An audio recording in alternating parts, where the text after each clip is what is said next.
Olá a todos, estamos aqui para a 23ª aula desse curso de Elementos de Geometria e Topologia para Físicos, né? Na aula passada, nós introduzimos as ideias de vetor tangente e de espaço tangente em um ponto de uma variedade.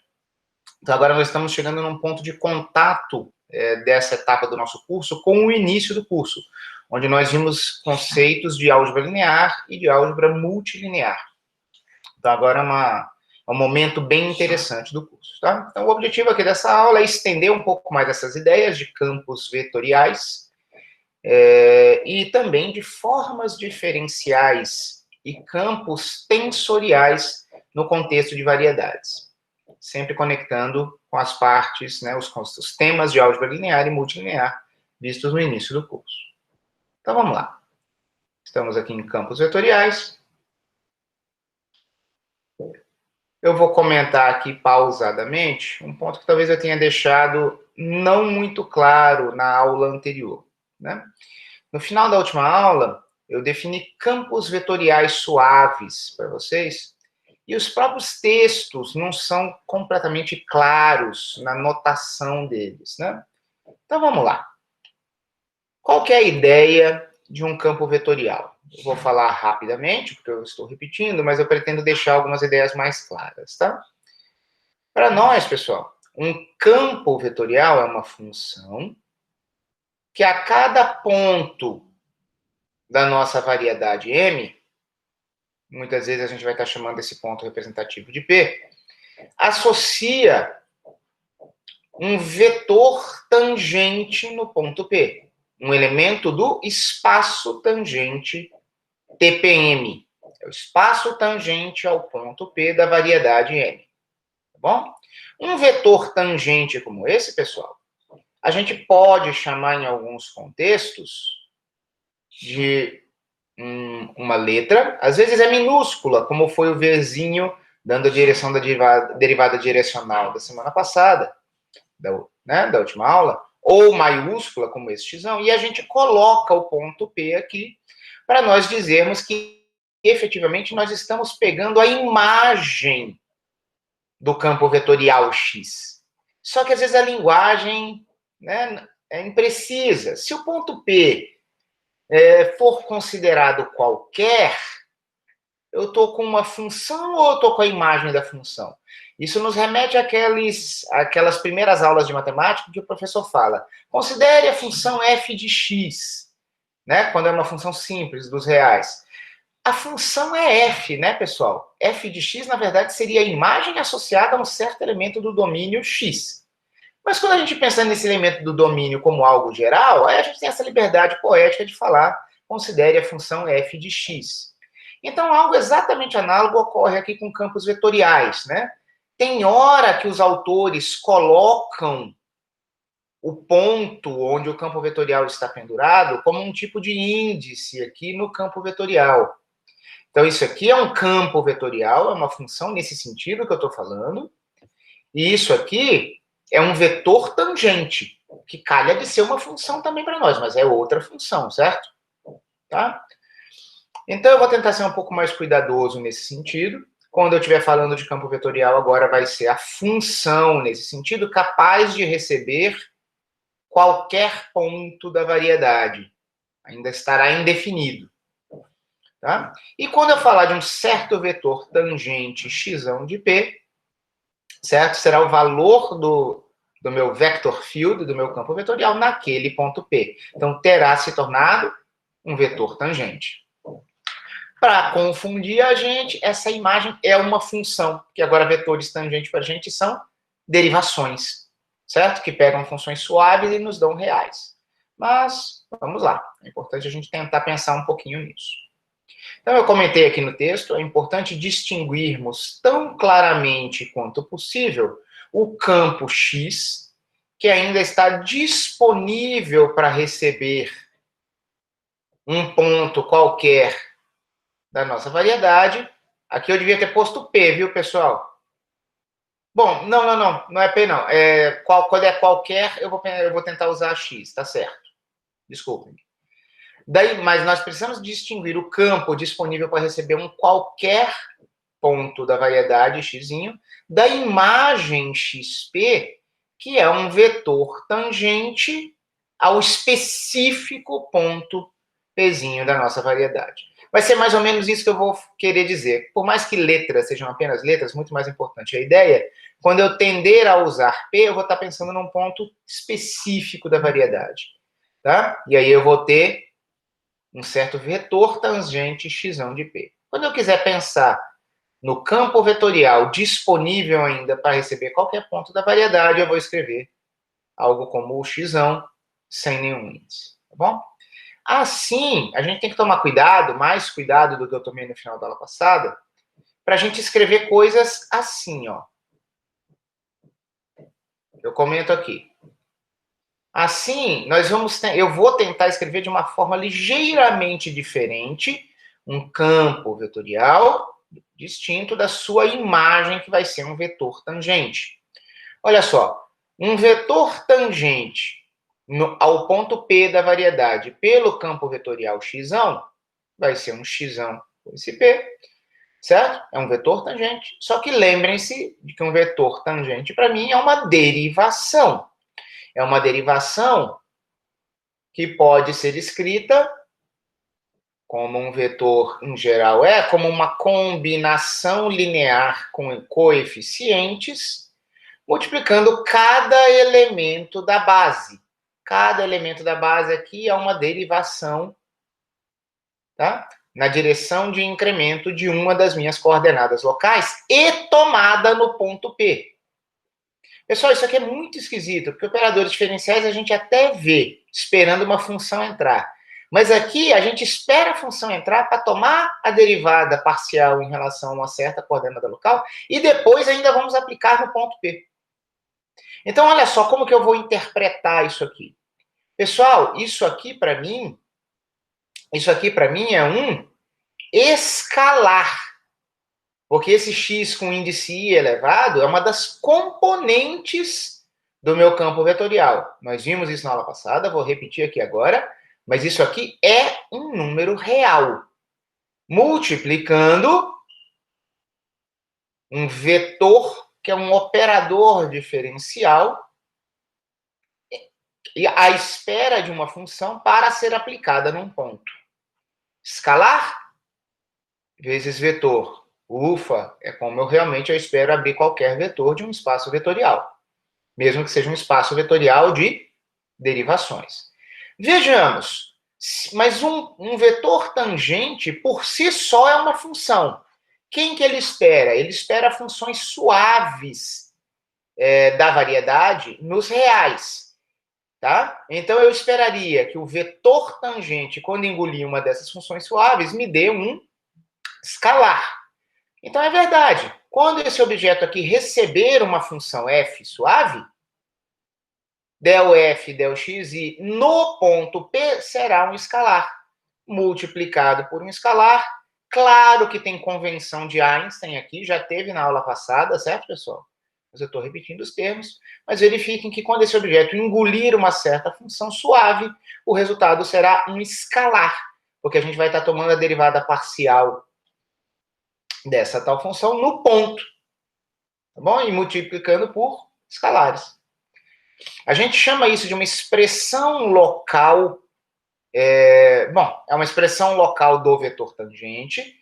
Pessoal, está envolvida aqui a escolha de uma certa carta envolvendo uma vizinhança do ponto P e um certo mapa de coordenadas, porque eu escolhi um certo conjunto de coordenadas locais. Então, isso aqui é uma expressão local desse vetor tangente, que, na verdade, a expressão local eu escolho antes de eu ter engolido o ponto P.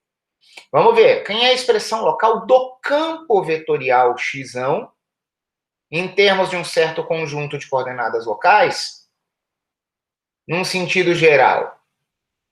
A gente escreve assim, ó, o meu campo vetorial, que é um cara que pode gerar um vetor tangente como esse quando engolir um ponto P, mas ainda não engoliu, ele vai ser um camarada assim. Olha a diferença.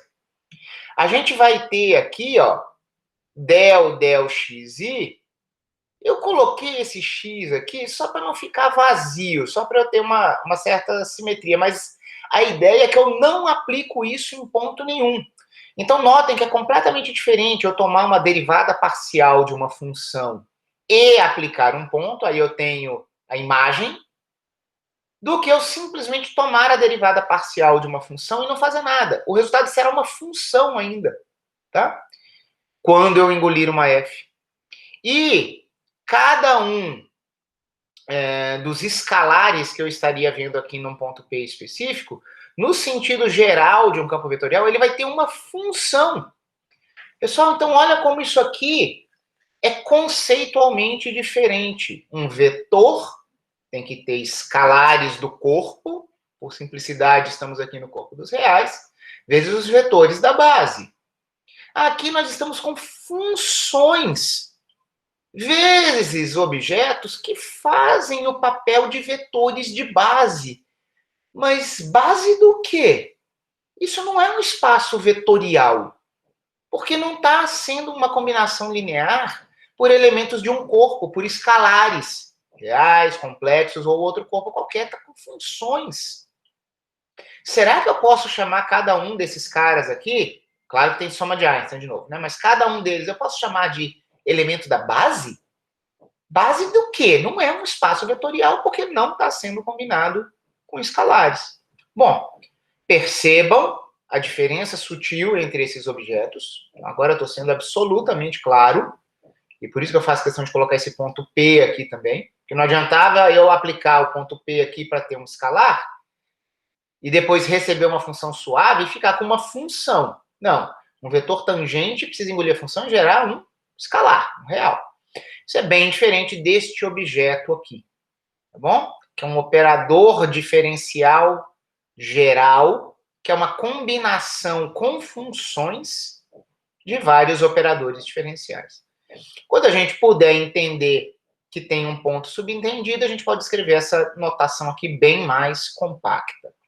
Pessoal, só que tem autores que escrevem isso aqui pensando que você já está num ponto P. Então, fiquem atentos, tá?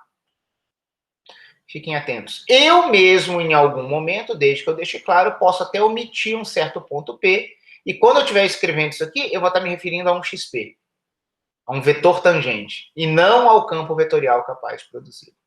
Eu sei que é confuso, bem-vindo ao meu mundo de preparação dessas aulas, porque a literatura é complicada, tá bom? Mas o contexto vai tender a deixar claro isso pra gente, tá? Pessoal, quando que um campo vetorial será suave? Um campo vetorial não precisaria ser suave, mas ele será suave se cada uma dessas componentes, essas funções aqui, ó, for suave. Lembrem-se que, como nós estamos engolindo pontos da variedade, na verdade, nós estamos falando de funções reais em variedades. Então, na verdade, o que está pressuposto é que a gente vai ter que ter achado para cada ponto x em questão uma vizinhança coordenada, U, certo? E aplicado um mapa de coordenadas que nos leve do U ao Rn. Só ali a gente define as coordenadas locais, tá bom? Então, as componentes que surgem quando a gente aplicou a carta ao ponto, certo? Pegou uma vizinhança e mapeou, aí é uma função no Rn. Tudo bem? Bom, mas a gente já tinha visto o que são funções suaves em variedade, certo? Então, quando essas funções forem suaves, nosso campo vetorial será suave. Pessoal, quando eu falar campo vetorial em geral, vai ser suave. Do mesmo jeito que quando a gente fala em variedade, está sendo variedade diferenciável, variedade sem infinito, variedade suave. Bom? Quando não for, a gente vai destacar. Aqui eu formalizo em palavras algo que eu já falei aqui para vocês, que é... não, isso aqui eu não falei não, perdão, depois que eu vou falar. Mas é importante perceber que, em geral, não é possível você exibir uma expressão para um campo vetorial como essa aqui, que valha para qualquer ponto x na variedade. Sabe por quê, pessoal? À medida que você anda na variedade, pode ser que você precise de outras coordenadas locais. A nossa definição de variedade suave não exigiu que a gente considerasse um atlas, a existência de um atlas, né? Claro que não é único, mas que tem que existir um atlas em que a gente possa colar diferentes cartas para que a gente possa recobrir toda a nossa variedade. Então, qualquer expressão como essa aqui é uma expressão local, porque ela está pressupondo quais são as coordenadas locais, mas você, em geral, não terá um único conjunto de coordenadas locais que valha para toda a variedade. Isso acontece no RN, nos espaços euclidianos, mas a gente está aprendendo variedades exatamente para a gente sair desse caso, certo?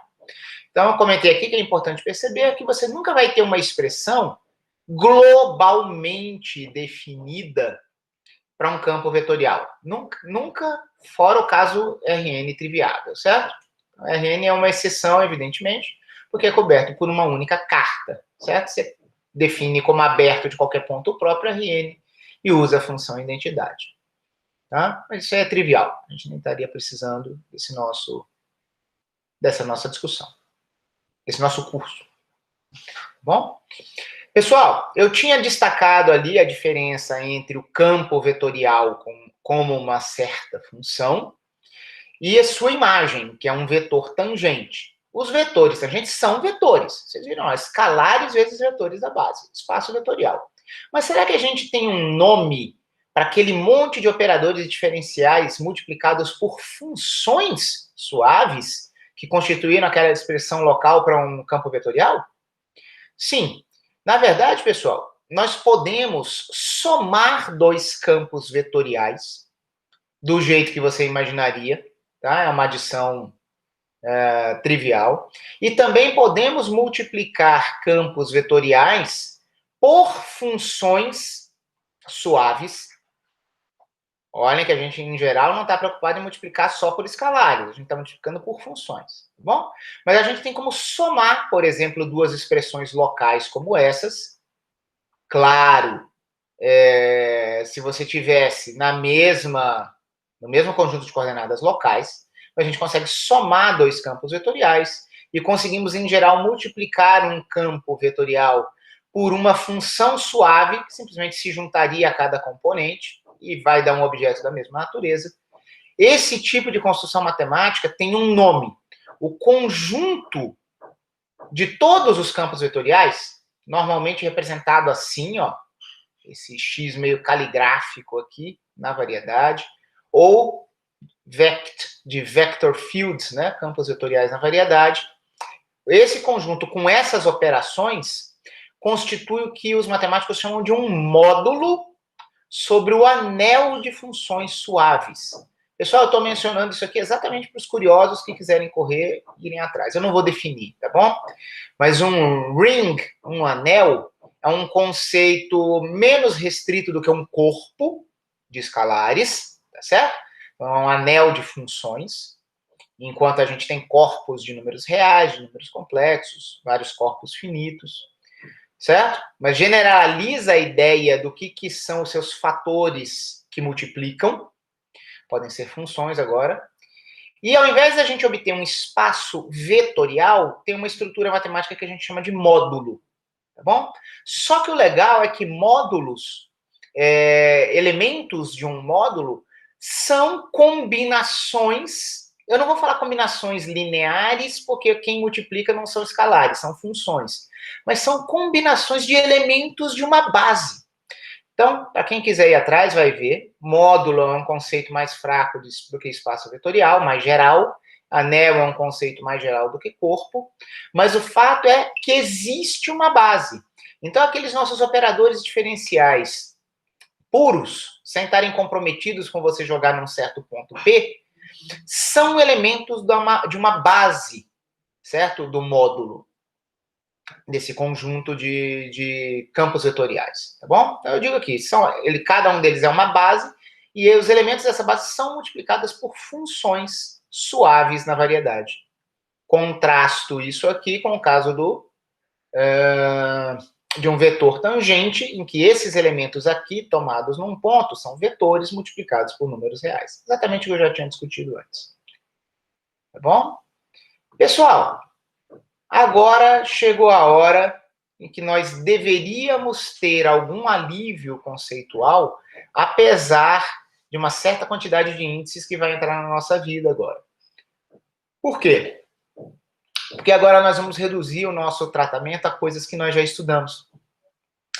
Quando nós estivermos vivendo no espaço tangente, que é um espaço vetorial, ora, o espaço vetorial tem base? Pode ter mudança de base. Pode haver um espaço dual associado. Podemos ter tensores ali definidos, com base nesse espaço vetorial. Certo? Então, agora a gente junta tudo que a gente viu até agora de variedades suaves com a nossa álgebra linear e até com a multilinear. Tá? E o que é mais bonitinho é, quando a gente está falando do módulo de campos vetoriais em geral, nesse sentido abstratão, como eles têm base, como módulos têm base, e a gente pode formar elementos gerais do módulo, multiplicando os elementos da base por funções, tudo funciona, mudança de base, como se você estivesse num espaço vetorial. Tudo funciona de forma análoga, tá? Claro que aqui os elementos da matriz de mudança de base para um módulo seriam funções, e não escalares. Tudo bem, mas eu posso dizer que os números que eu estou tratando seriam imagens de uma certa função. Então, é a mesma distinção, que é muito sutil, entre um campo vetorial e a sua imagem, que é um vetor tangente. A mesma distinção sutil ocorre nas mudanças de base no espaço tangente ou no módulo dos campos vetoriais. Então, a gente pode tratar tudo como se fosse igual. Vamos lá, deixa eu tentar ser mais claro sobre isso. Aqui eu afirmo, a mudança de base no módulo segue a mudança de base no espaço tangente. A mudança de base no espaço tangente eu sei fazer. Então vamos relembrar. Quando eu tinha uma base que era um conjunto inicial de vetores LI, que expande o meu espaço vetorial em questão, que a gente sempre chamava de V no começo do curso, e agora é o TPM, a gente define, ou pelo menos eu defini a matriz de mudança de base, como sendo a matriz com esses elementos aqui, ó. Tudo bem? Convenção de soma de Einstein, índice mudo, índice livre J, lembra disso? E a gente chamava aqui de E'J, o jésimo elemento da nova base. Vocês devem se lembrar, sob protestos justificados de alguns, eu adotei num certo momento, como outros autores fazem, uma convenção esquisitíssima. Porque os índices são nudos. Só que a gente passa a pôr uma linha no índice e não no objeto para dizer que essa aqui seria a jésima componente do objeto na nova base, certo? Então, essa expressão é igual a essa aqui, apenas com essa outra convenção. Tudo bem? Notem que apareceu uma linha aqui, ó, nesse J também, assim como aqui. Só que eu paro de pôr aqui. Tá? Índices são mudos, não interessa se o índice tem linha ou não, eu sei, mas a gente convenciona que isso aqui vai ser um índice na nova base, tá bom? Eu já fiz isso com vocês antes. Então, olha só o que acontece aqui. Vamos escrever aqui uma relação entre cada elemento de uma base do TPM, do nosso espaço tangente. Claro que eu escolhi para o ponto P em questão um certo conjunto de coordenadas locais, que são essas aqui. Tá bom? Del xzinho i. Deixa eu ver se eu fiz algo errado ali em cima. Acho que não. Tá certinho. Seria na outra parte. Tá tudo beleza. Pessoal, o meu x minúsculo é muito parecido com o meu x maiúsculo. Como eu usei x maiúsculo para denotar os campos vetoriais ou até mesmo os vetores tangentes, x, p, quando eu estiver me referindo às coordenadas locais, eu tenho que usar um xzinho minúsculo. Então, tá tudo um pouco rasurado aqui, porque depois eu tive que curvar esses carinhas para vocês perceberem que eu estou falando das minhas coordenadas locais, tá bom? Desculpem a estética feia, mas aqui são coordenadas locais. Então, ó, escolhi um certo conjunto de coordenadas locais, tá? E aí eu tenho no ponto, tomando esses operadores diferenciais no ponto, o conjunto deles é uma base do meu espaço vetorial em questão, meu espaço tangente, TPM. Agora, no mesmo ponto, eu posso querer ir para um novo conjunto de coordenadas locais, dado, por exemplo, por uma outra carta, tá bom? O ponto P estaria na intersecção das vizinhanças diferentes do ponto P, por uma vizinhança por uma carta e outra por outra, mas não importa, o ponto P pertence a ambas. Aqui são outras coordenadas locais. Como que eu relaciono cada um desses elementos da nova base com cada um dos elementos da base antiga? Pessoal, isso aqui é exatamente o que a gente estava falando aqui, ó. Precisamos descobrir quem são os elementos da matriz de mudança de base. No começo do nosso curso, isso aqui era arbitrário. A gente colocava aqui qualquer matriz não singular e dizia, considere essa mudança de base. Agora não, porque como esses objetos são operadores diferenciais, nós sabemos exatamente quem tem que aparecer aqui para que a relação entre esses caras esteja correta. São operadores diferenciais, pessoal. Então, ó, isso aqui nada mais é do que a regra da cadeia. Notem que tem soma no índice I, pela convenção de Einstein. Quer tomar um del x' j? Intermedie isso por del xi, del xi, del x'j, passando por todas as variáveis xi, as coordenadas locais da minha primeira base. Tudo bem? É um somatório aqui. Pessoal, é brincadeirinha de regra da cadeia com operadores diferenciais. Então, nós vemos que quem a gente vai chamar de A e J, quando eu saio do conjunto desses caras, que é uma base antiga, do conjunto desses caras, que é uma base nova, vai ser uma matriz cujo elemento IJ é dado dessa forma. É uma identificação. E aqui não pode ser de outra forma. Tá bom? Aqui, ó, eu escrevi essa notação aqui, não vai ser a que eu mais vou usar, porque ela ainda está com essa história, ó, de a gente deixar o linha no objeto e deixar os índices sem linha. Então, olhem que foi isso que eu fiz aqui, né? Ó, x', jésima, componente aqui da nova base, a nova coordenada local. Tá? Eu poderia escrever algo análogo embaixo, colocando as linhas nos índices, mas eu fui radical aqui. Eu inventei aqui uma notaçãozinha que é a seguinte: usar o del com algo embaixo, com índice embaixo, todo mundo usa. Colocar o ponto, nem todo mundo usa. Realmente fica um pouco deselegante. Aí eu inventei essa notação aqui para esse objeto. O que eu chamaria de del xi, del x, j', ou del x', j, eu vou escrever assim, ó, del i, j'. Deixando o índice I numa posição contravariante e o j' numa posição covariante. Tá bom? Isso tem que ser tomado num ponto para me dar um escalar. É o mesmo objeto. Ó. Esse camarada é como eu chamo isso aqui. Tá bom? Então a gente escreve isso assim. Tá? Agora, vamos lá. E se eu tivesse mudando a base do módulo de campos vetoriais e não do espaço vetorial de vetores tangente? Pessoal, a construção seria a mesma, só que a gente não faz menção ao ponto P. Não foi isso que eu disse? Que a gente não se comprometia com nenhum ponto? Então, na prática, essa expressão aqui de cima, ela seria escrita desse jeito aqui embaixo. Os nossos operadores diferenciais, bichos etéreos, não esperam um ponto P para primeiro derivar a função f e depois aplicar o ponto P.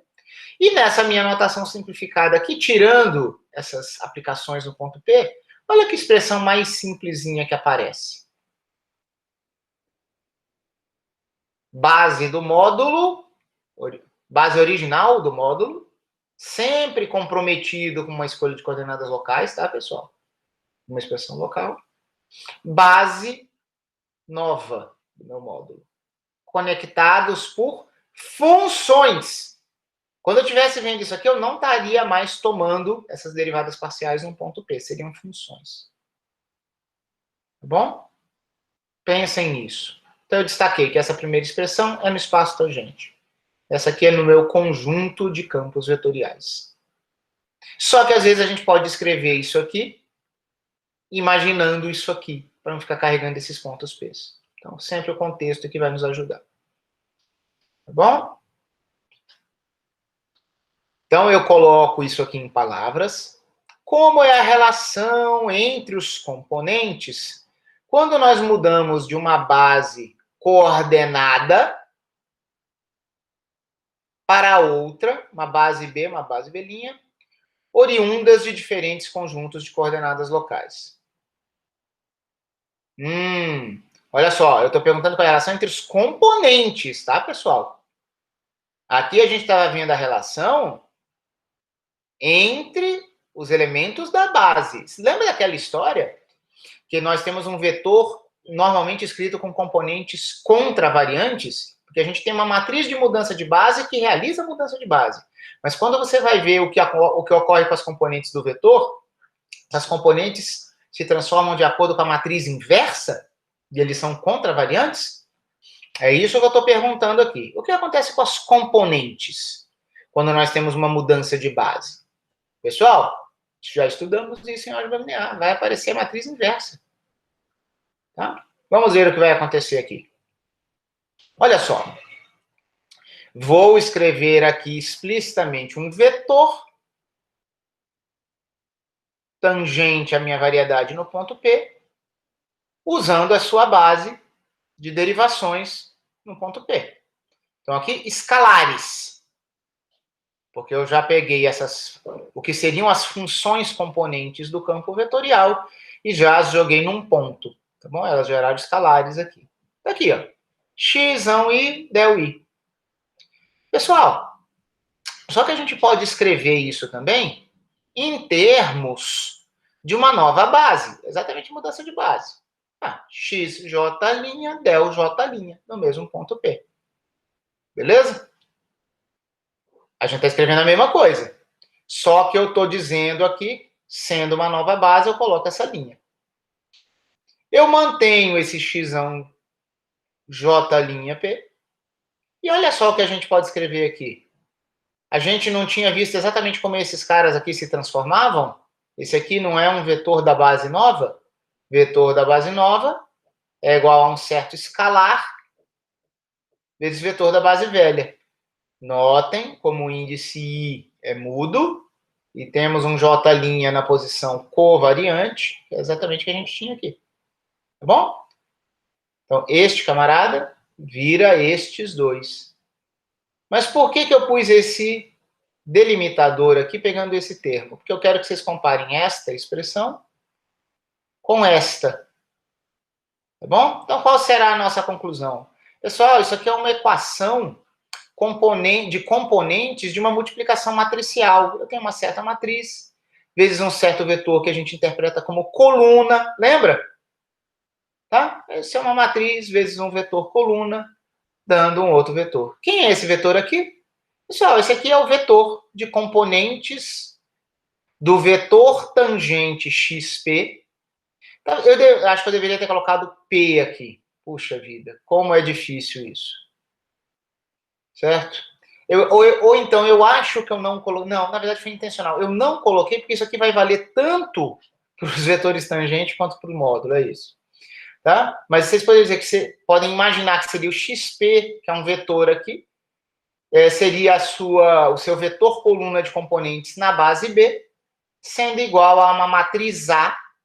Pessoal, a minha matriz A é alimentada com esses números que surgem dessa matriz jacobiana no ponto P, vezes quem? Ó, as coordenadas linha. Então, são as coordenadas do que seria o vetor XP na base B'. Tá bom? Eu defini aqui o A claramente. Tão claramente quanto eu queria? Sim, tão claramente quanto eu queria. Eu não precisava colocar J' aqui, não. Eu deixo aqui dessa forma, beleza, tá ok. O tempo todo eu fico conferindo, pessoal, a notação é tão complicada, eu mesmo fico conferindo se eu errei alguma coisa, tá?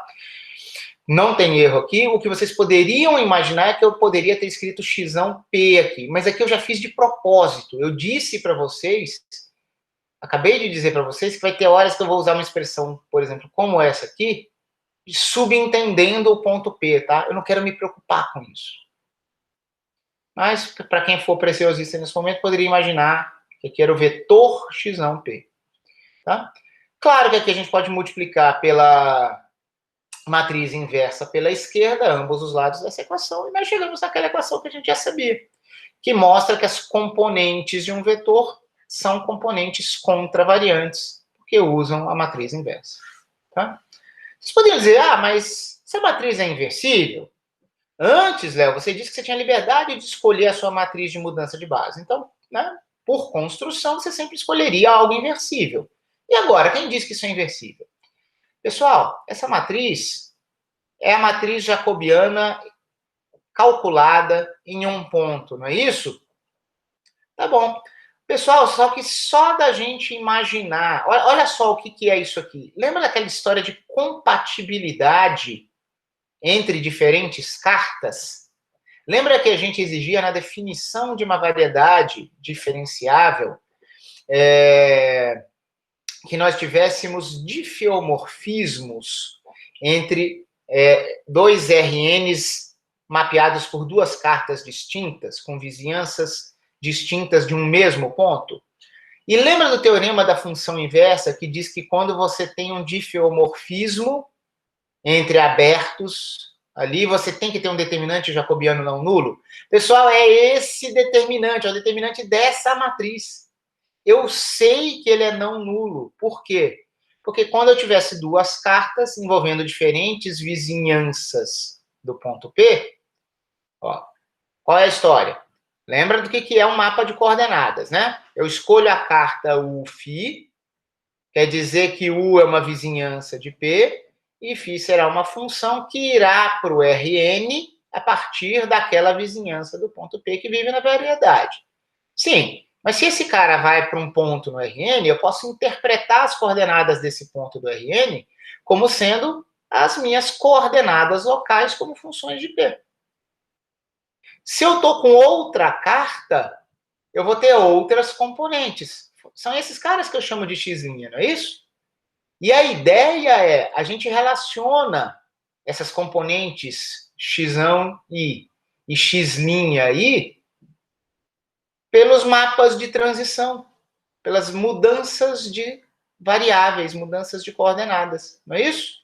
Então, por exemplo, um desses mapas de transição, como esse aqui, que nós já estudamos, ele mapeia cada ponto x no Rn visto por uma ótica, pela ótica de φ, pela ótica da carta UFI a partir da variedade, mapeia na visão feita por outra carta, que é a visão a partir da vizinhança V, com o mapa de coordenadas psi, que vai ter essas componentes. Tudo bem? Então, a variedade está no meio. Pode ser representada para cá por φ, pode ser representada para cá por psi. Só que a gente pode esquecer a variedade e relacionar esses caras entre si, certo? Uma transformação do Rn no Rn. É a minha mudança de variáveis. Tá? Essa mudança de variáveis, esse mapa, ele é um difeomorfismo, certo? Nesse... onde, né? Numa vizinhança do Rn em torno das imagens desses caras, tá certo? Em torno desses caras aqui.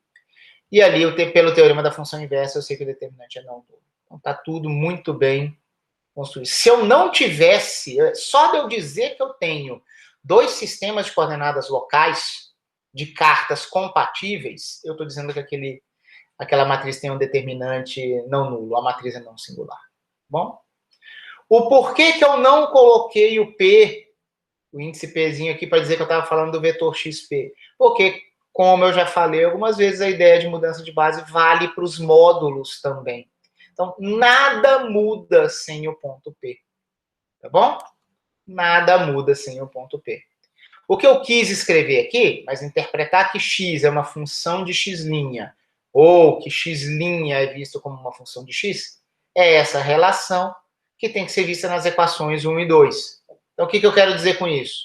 Ao invés de eu ter uma matriz de números, de escalares, quando eu estou pensando no espaço tangente, eu passo a ter uma matriz de funções, quando eu estou pensando no módulo, tá bom? Quando eu estou pensando nos campos vetoriais. tá? É exatamente aquela diferença lá entre ou escalares multiplicando ou funções multiplicando. Já falei demais sobre isso. Não adianta eu falar mais agora, vocês precisam pensar. Aqui eu vou fazer um comentário que não é nada central para o nosso desenvolvimento, mas eu acho extremamente interessante, tá bom? Pessoal, nós sabemos que espaços vetoriais têm infinitas bases, certo? Pode ser sua dimensão finita ali bonitinha, a gente tem bases que são mais convenientes, podemos escolher, só que são infinitas bases. Você me dá uma base, eu invento infinitas a partir delas, no corpo dos reais, tá certo? Agora, o que acontece é o seguinte, à medida que a gente anda na variedade, nós esperaríamos que a nossa base, os nossos operadores diferenciais, se comportassem de uma forma suave. Bom? Beleza. O grande lance é, você pode imaginar uma base por seu espaço tangente a um certo ponto da variedade, que, à medida que você andar na variedade, ela vai se deformando suavemente, uma base móvel, certo? Existem bases móveis que não são bases coordenadas. Pessoal, o que é uma base coordenada? Uma base coordenada é aquela formada pelos DEUIs, pelos operadores diferenciais, quando eu escolhi um certo sistema de coordenadas locais. Ok? Agora, olha que coisa louca. Beleza, eu escolho um conjunto de coordenadas locais. Pego os operadores diferenciais, o conjunto ali, beleza, eu tenho uma base. Tá? Sempre que eu tiver um conjunto de coordenadas locais, eu vou ter uma base. Essa base vai ser chamada de base coordenada. Agora, existem bases consistentes. Eu tenho como escolher uma base, que à medida que eu andar na variedade, ela continua a ser base, suavemente, mas não há escolhas consistentes de coordenadas locais para elas, para essas bases. Tá? Então, isso os matemáticos chamam de moving frames. O Rentelmo chama de frame field, um campo de frame. Frame é uma moldura, um quadro. Na verdade, o Rentelmo usa esse termo, mas o termo mais famoso na literatura é moving frame, certo? Moldura móvel, quadro móvel, base móvel. Talvez o melhor termo fosse até base móvel, tá? Então, existem bases móveis, ou seja, que se movem suavemente na variedade, que não são bases coordenadas, que não são expressáveis através de uma certa escolha de coordenadas locais. Isso é chocante. Quando isso ocorre, a gente diz que a gente tem uma base holonômica, uma moldura holonômica. Quando a gente ouve falar de holonomia, a primeira vez que a gente ouve falar disso é quando a gente estuda vínculos em mecânica clássica. Nós temos vínculos holonômicos, que são aqueles que restringem, são equações que restringem as nossas coordenadas generalizadas numa descrição lagrangiana de um sistema mecânico, tá certo? Só que quando nós temos vínculos que envolvem velocidades, como, por exemplo, condição de não deslizamento de um aro sobre uma superfície, a gente diz que esse ponto aqui de contato na superfície não desliza, isso é um vínculo na velocidade. Esse é o tipo de contexto que a gente diz que a gente tem um vínculo não holonômico em mecânica clássica. E vínculos não holonômicos podem ser bem mais sutis, tá bom? E tem uma série de problemas interessantíssimos em robótica, movimento de corpos rígidos, posicionamento de satélites, em que você pode ter vínculos não holonômicos. Então, há toda uma área de pesquisa, por exemplo, em robótica, ou de manejo de aeronaves ou satélites, em que você precisa de geometria diferencial para estudar vínculos não holonômicos. Nós estaríamos falando de variedades, espaços de configuração complicados, desses sistemas mecânicos complicados, em que por causa de você ter vínculos na velocidade, você zoa com as derivadas. Velocidade tem tudo a ver com derivada, né, pessoal? E aí você pode ter bases móveis, portanto, que não são expressáveis como bases coordenadas, que vêm de coordenadas locais. A gente diz que a gente tem uma base ou moldura não holonômica. Aqui é uma forma matematicamente precisa da gente dizer, entender e estudar sistemas não holonômicos. Como eu disse, foi só um comentário não essencial para o que a gente segue, mas que, na verdade, tem tudo a ver com aplicações de alto nível disso. Tá? Vamos lá, preciso acelerar, para não cansar muito vocês. Pessoal, se o meu espaço tangente TPM é um espaço vetorial, agora muito bem definido, tem um espaço dual, não tem? Tá bom. O espaço cotangente TPM estrela, dual do TPM, é o espaço dual do TPM. Tá bom? É um espaço dual, usual. Pessoal, nota que a gente está falando de um espaço vetorial de dimensão finita. Tem nada diferente em relação ao que a gente fez no começo do curso. Então, em particular, se eu tiver uma base coordenada no espaço tangente, eu vou ter uma base dual. E eu vou denotar os elementos da base dual, que nós chamávamos no começo do curso de E, com índices acima, eu vou chamar de dx'I. Por quê? Aguardo. Certo? Mas então, qual é a ideia? Quando eu faço um pareamento do iésimo membro da base dual associada à base coordenada ΔJ, num ponto, né, pessoal? Se eu estou falando do TPM, tudo isso aqui seria em um ponto P, em um ponto P, em um ponto P. Mas quando eu pego o iésimo com o Jésimo, isso me dá delta de Kronecker, delta IJ. Lembrem-se que a gente ainda não tem métrica. Não estou falando de nada disso. Isso aqui é o pareamento normal de um vetor e de um covetor. Que a gente pode interpretar que o funcional, a um forma, covetor engole um vetor. Mas lembre-se que a gente pode expressar isso também pensando lá naquela história do bidual, que um vetor, que é um cara do bidual, mas que é absolutamente igual a um vetor original, pode engolir a forma, a um forma. Tá bom? Aí é a forma simétrica da gente expressar essa relação. É através de um pareamento formal de vetor e covetor. Se os índices forem iguais, dá 1. Se os índices forem diferentes, dá 0. Como nós já fazíamos, tá bom? Então, é pareamento, não tem métrica, estou destacando aqui, tá bom? E aqui, quando o vetor engole a forma, estamos interpretando com aquele conceito do bidual. Eu destaco aqui que eu estou chamando de ΔXi, aqui é um ΔXi em P. Foi um símbolo que eu adotei, que eu vou usar esse ΔXi, mas do mesmo jeito que esses caras eram em P, esse cara aqui é em P também. Então, isso é por definição. O elemento da base dual, ele faz isso. O nome que eu dei para esses caras da base dual, vocês podem questionar nesse momento. Mas se eu estou dizendo que ele é o cara da base dual, eu sei que ele vai fazer isso aqui. Índice IJ vai dar essa delta IJ. Bom? Só que, quando nós estudamos os elementos da base dual, nós vimos que eles têm outra interpretação.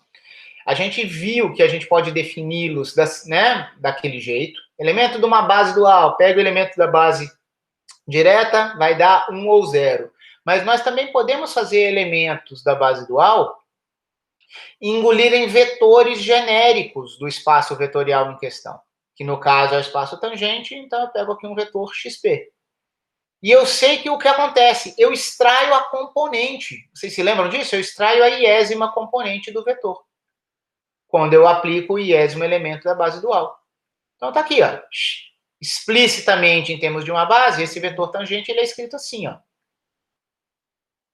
Xj del J. Soma de Einstein. Esse cara vai extrair a componente de índice e vetores, pessoal. Formas atuando em vetores. Tá bom? E ela faz isso para qualquer que seja o vetor do nosso espaço tangente.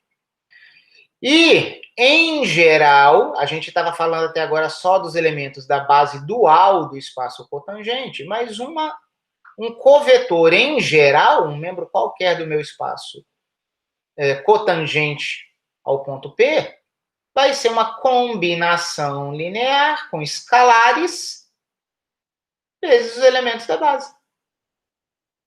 Tudo bem? Notem, pessoal, que os escalares dependem de qual é a forma que a gente pegou e em que ponto que a gente pegou esse cara. Tá bom? Mas, ó, vetor, na verdade, covetor, né? É um vetor do espaço dual. Escalares. Dependem, quem são os escalares? Dependem da forma, depende do ponto que eu peguei. Só que quando vocês olham para isso aqui, vocês veem claramente a analogia com os campos vetoriais, certo, pessoal? Será que faz sentido a gente pensar em funções aqui e parar de aplicar o ponto P nesses objetinhos esquisitos aqui? Faz todo o sentido, pessoal. Tá? Vamos ver o que nos aguarda. Antes só da gente definir campos de covetores, análogos aos nossos campos vetoriais, certo? E esses meus campos de covetores, a cada ponto P da variedade, vão dar covetores específicos no espaço cotangente ao ponto P. Vamos ver só por que a gente chamou esses caras de DXI. Porque isso aqui tem cara de diferencial do cálculo, não é, pessoal? Diferencial de uma função de várias variáveis. Tem que ter alguma coisa a ver, senão a gente não estaria usando essa notação. Certo? Vamos ver. Olha só. Nunca se esqueçam, nós temos uma base original do espaço tangente, que é a base desses operadores diferenciais. Tá? Quando a gente estudou lá as derivadas direcionais, nós entendemos por que nós chamaríamos os elementos da base do espaço tangente dessas derivações, del, x, j. Tudo bem? Só que agora a gente não está falando do espaço tangente. Agora a gente está falando do espaço cotangente. Mas peraí.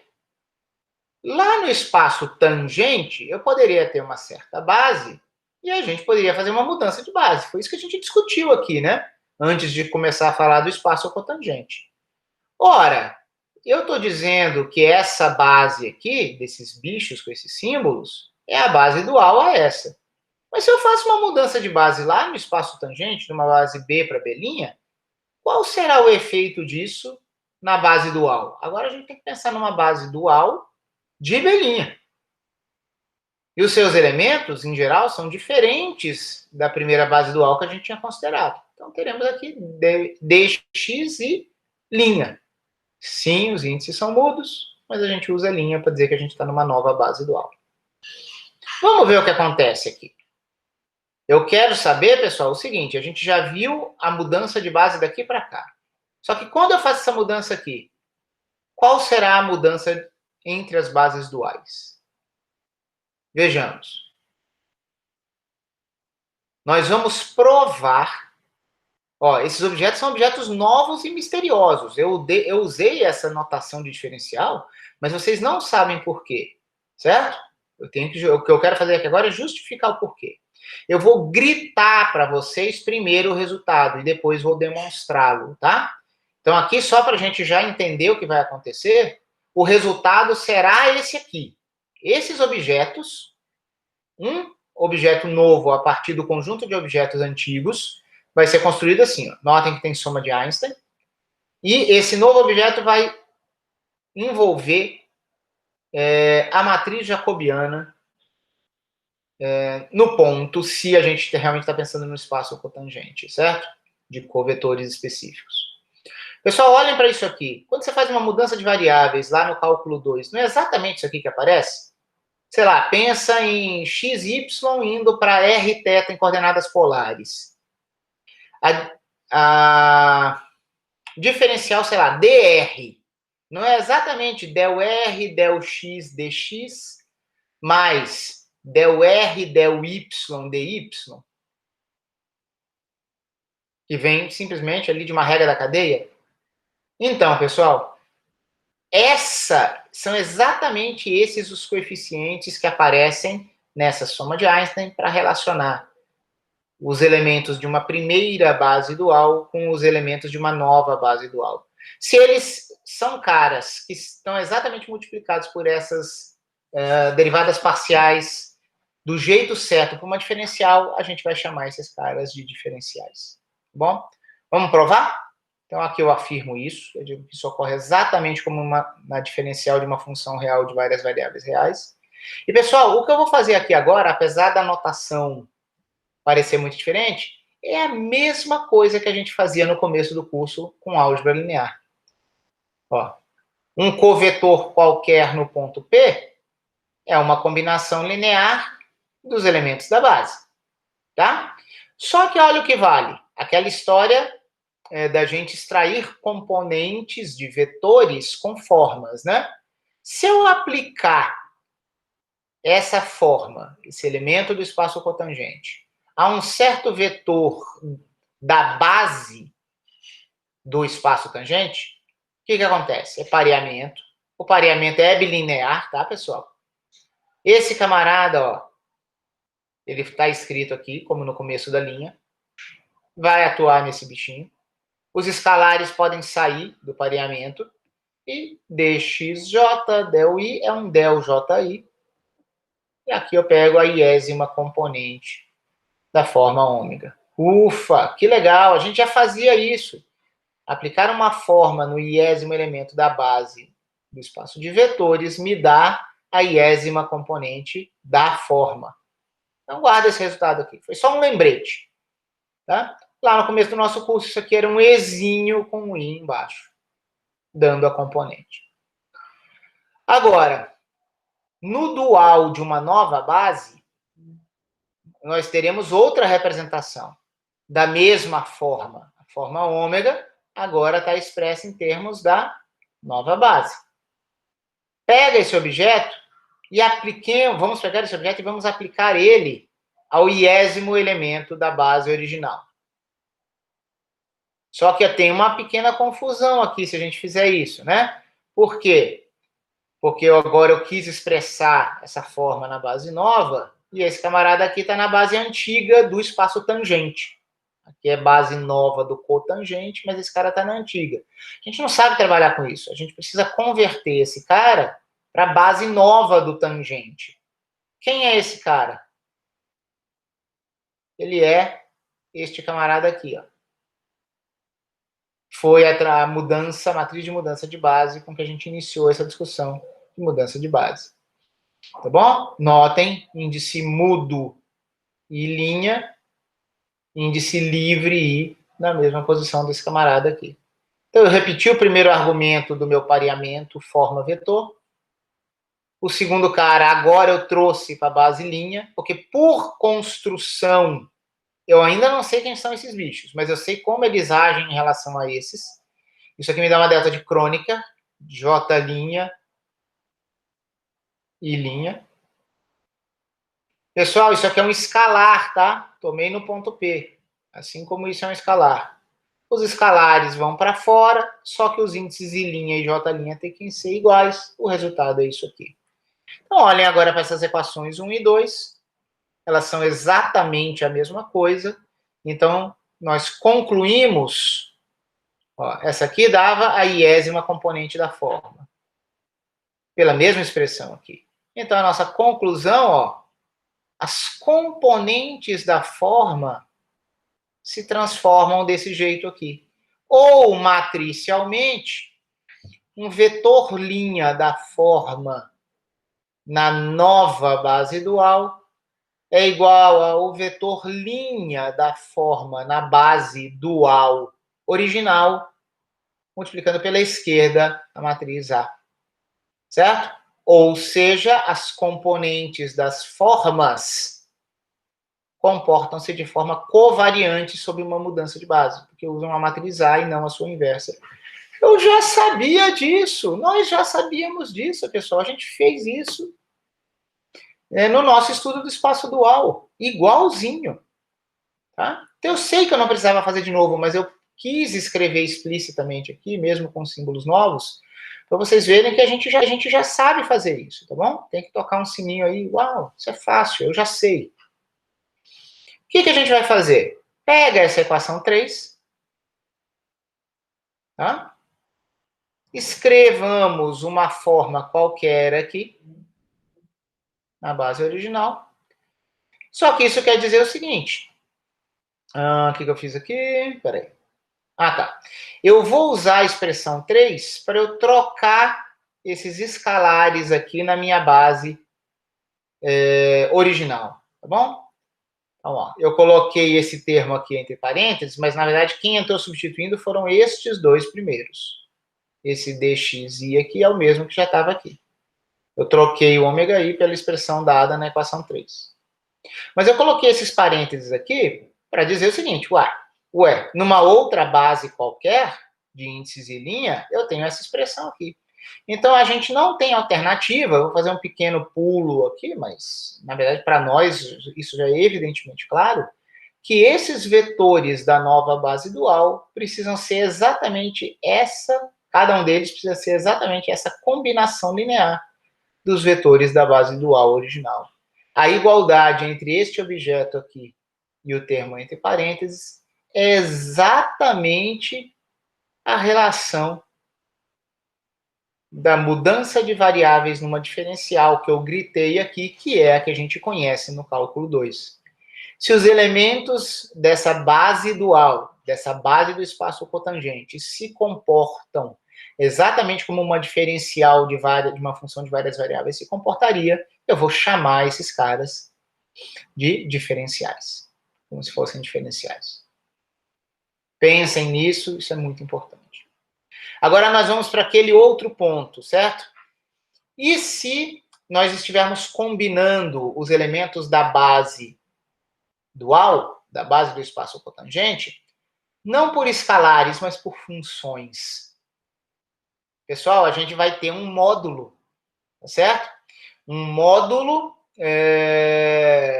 de formas diferenciais.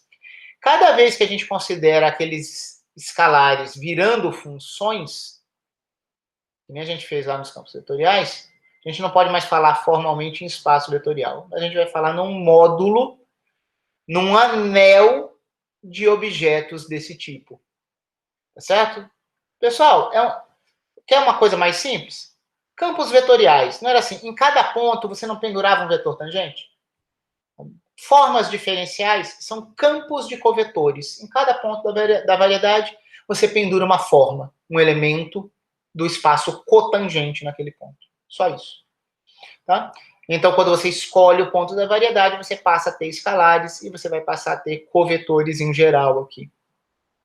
Tá bom? Então, formalmente, uma forma diferencial suave na variedade M é uma função que, para cada ponto da variedade, atribui um elemento do espaço cotangente, certo? Em P. Para cada P vai uma ômega P. Ó, estou tentando fazer a mesma coisa que eu fiz para os campos vetoriais. Lá era x indo para xp, não era isso?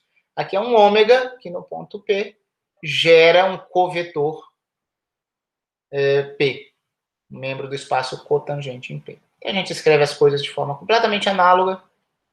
Eu chamo esse objeto de forma diferencial. E cada uma dessas funções aqui tem que ser, né, funções reais na variedade, tem que ser suaves, para que a gente tenha uma forma diferencial. Eu pus aqui suave, pessoal. Quando você fala uma forma diferencial, sem maiores adjetivos, você já pressupõe que é suave. Não vou me estender mais, não vou fazer tudo de novo, porque eu estou só tentando mostrar para vocês que a gente está caindo na álgebra linear e multilinear do começo do curso. Eu não vou repetir todas as contas que eu fiz lá. Eu fiz algumas só para a gente ter o pé no chão, tá bom? Então, agora eu fui um pouco mais breve nesse espaço dual e serei breve também nos campos tensoriais. Pessoal, um campo tensorial suave de ordem PQ vai ser uma função que em cada ponto da variedade vai nos dar um tensor. Um tensor de qual mundo, pessoal? Um tensor de qual mundo? Quando era vetores, era um espaço vetorial que era o espaço tangente no ponto P. Certo? Agora, detalhe, eu vou usar a letra P aqui para o grau contravariante do meu tensor, tá? Então, aqui eu vou estar falando de um ponto A da minha variedade. Isso justifica as minhas rasuras aqui, tá? Eu tentei mudar esse ponto A para o ponto que eu sempre usava ponto P da variedade, né? Eu chamei de X, aí eu percebi que X não era legal para eu poder pensar em campo e mudei para um A. Então, desculpem a rasura. Tudo isso que vocês virem aqui meio escrito serão pontos A da variedade, tá? Então, em cada ponto A da variedade, a gente vai ter um tensor que eu vou chamar de psi-A. Não vou chamar de T, como eu fazia antes, para eu não confundir com os espaços vetoriais diversos que a gente tem. Tá bom? Então, é isso, eu penduro um tensor em cada ponto da variedade. Então, mas que espaço de tensores é esse? Pessoal, esse espaço dos possíveis tensores que eu posso pendurar no ponto A da variedade M, ele vai ser construído formalmente, lembrem-se que uma representação dos nossos espaços tensoriais era quando a gente tinha tensor aqui, né, várias cópias do espaço vetorial V em questão, fazíamos produto tensorial de espaços P vezes, porque eu quero ter P vetores para engolir primeiro P formas. E depois a gente faz produto tensorial de espaços Q vezes do espaço dual, porque eu, por último, quero engolir Q vetores. Então, eu precisarei de Q formas na minha base para engolir Q vetores. Então, um elemento desse espaço aqui, ele vai ser localmente expresso como? De que espaço? Ó? Do espaço de campos tensoriais, tá bom? Um bicho geral, ele vai ser um camarada assim. Vamos ter funções aqui de um ponto qualquer da nossa variedade. Lembra quando a gente viu tensores gerais, PQ? Então aqui a gente tem um monte de componentes, seria n elevado a p mais q escalares, no caso de um certo tensor. No caso, serão n elevado a p mais q funções, quando a gente quer fazer uma expressão local do campo tensorial abstrato.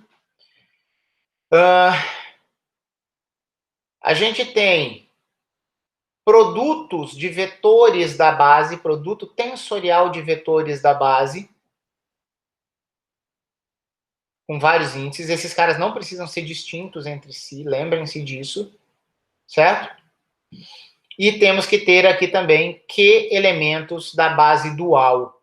Pessoal, a gente pega elementos do espaço tangente aqui, ó, para essas primeiras P entradas, e depois a gente pega elementos do espaço cotangente para estas últimas Q entradas dessa longa sequência de produtos tensoriais de vetores. Os primeiros P vetores são elementos da base do espaço vetorial em questão.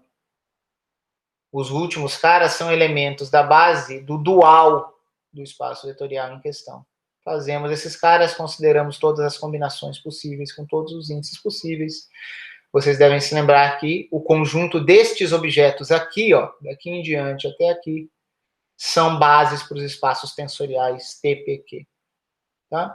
Então, é completamente análoga aqui a distinção entre um campo tensorial e a sua imagem, que é um tensor específico. A gente pode pendurar o ponto A, que nem a gente fez para campos e para formas, explicitamente num dado ponto A da nossa variedade, o nosso campo tensorial psi concretiza-se num tensor específico, psi-A. Esse psi-A específico, já no ponto A, ele é uma função multilinear que engole P covetores, P elementos do espaço cotangente em A, Q termos do espaço tangente em A, para gerar um real. E é uma função multilinear. Né, pessoal? Ó, eu engulo formas, então aqui eu tenho que ter vetores. E na expressão do nosso espaço, quando a gente faz o produto tensorial de espaços e não dos vetores, então eu tenho que ter vetores aqui no começo. Embora nessa função multilinear, que tem produto cartesiano, a gente veja ocorrências aqui do espaço cotangente primeiro.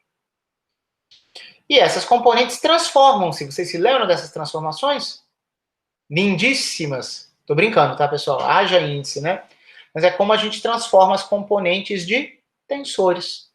Tá? Se a gente tiver uma escolha de coordenadas locais diferente de uma escolha de coordenadas locais inicialmente feita, nós vamos ter que converter os escalares que combinam aqueles nossos vetores de base. E vocês já viram uma expressão muito parecida com essa, para essa transformação de tensores. Notem que se eu tenho um índice, por exemplo, I linha contravariante aqui para essa componente do meu tensor no ponto A, é fácil de eu saber o que eu vou escrever depois, porque eu tenho que ter um índice mudo I1, para que sobre um índice I1' nessa posição contravariante, que tem a ver com aquela lá. A gente tem que fazer uma brincadeira como essa aqui para todos esses camaradas. Tudo bem? E aparecem aqui, pessoal, agora não são mais vetores ou covetores, agora são elementos da matriz jacobiana. Sempre são derivadas parciais de funções de várias variáveis aqui.